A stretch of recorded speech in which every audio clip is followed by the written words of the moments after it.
ایران نے اسرائیل پر 200 میزائل داغ دیے۔ مقبوضہ بیت المقدس سمیت اسرائیل بھر میں سائرن بج اٹھے۔ تل ابیب میں بھگدڑ مچ گئی۔ اسرائیلی شہری جان بچانے کے لیے بنکروں میں چھپ گئے۔ نباتم ایئر بیس سمیت 3 اسرائیلی فوجی اڈوں کو نشانہ بنایا گیا۔ اسرائیلی حکام کی 2 افراد کے زخمی ہونے کی تصدیق۔ ایران کے اسرائیل پر میزائل حملوں کے بعد غزہ اور لبنان میں جشن منایا گیا۔ لبنان کے دارالحکومت بیروت میں آتش بازی کا مظاہرہ کیا گیا۔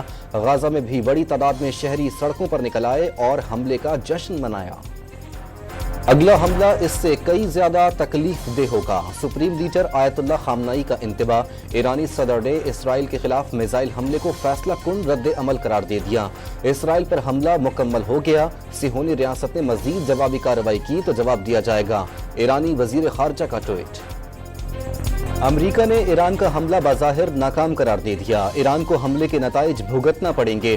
امریکی صدر کا اعلان۔ اسرائیل کا مکمل ساتھ دیں گے۔ میزائل حملے ناقابل قبول ہیں۔ پوری دنیا کو اس کی مذمت کرنا چاہیے۔ امریکی وزیر خارجہ اینٹونی بلنکن کا بیان۔ اسرائیل کے ساتھ شانہ بشانہ کھڑے ہیں۔ برطانوی وزیر اعظم کا بیان۔ پی آئی اے نے اپنی پروازوں کو ایرانی فضائی حدود کے استعمال سے روک دیا۔ تمام پروازوں کے کپتانوں کو احکامات جاری۔ فلائٹ پلان میں اثر نو ترتیب دیے جانے کا امکان۔ صورتحال واضح ہونے تک ایران کی فضائی حدود استعمال نہیں کی جائے گی۔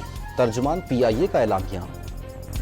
فلور کراسنگ سے متعلق آرٹیکل 63A نظرثانی کیس کی سماعت آج پھر ہوگی۔ وفاقی حکومت اور پیپلز پارٹی نے آرٹیکل 63A کی تشریح سے متعلق نظرثانی اپیل کی حمایت کر دی۔ تحریک انصاف کی مخالفت۔ P T I intra party election cases کی سماعت آج ہوگی۔ الیکشن کمیشن نے بیرسٹر گوہر اور رؤف حسن کے ساتھ الیکشن چیلنج کرنے والے 5 درخواست گزاروں کو نوٹس جاری کر رکھے ہیں۔ سیالکوٹ میں 7 افراد کے قتل کا مقدمہ تھانہ قلعہ کالر والا میں درج۔ مقدمے میں 8 ملزمان اور 3 نامعلوم افراد نامزد۔ وجہ زمین کا تنازع بتائی گئی۔ کراچی کے علاقے ناظم آباد سے ریٹائر فوجی افسر کے اغوا میں ملوث مرکزی ملزم گرفتار۔ ملزم نے 20 کروڑ روپے اور سونے کے بسکٹوں تاوان میں مانگے تھے۔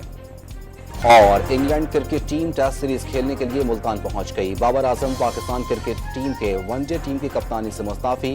قومی ٹیم کی قیادت اعزاز قرار دے دیا۔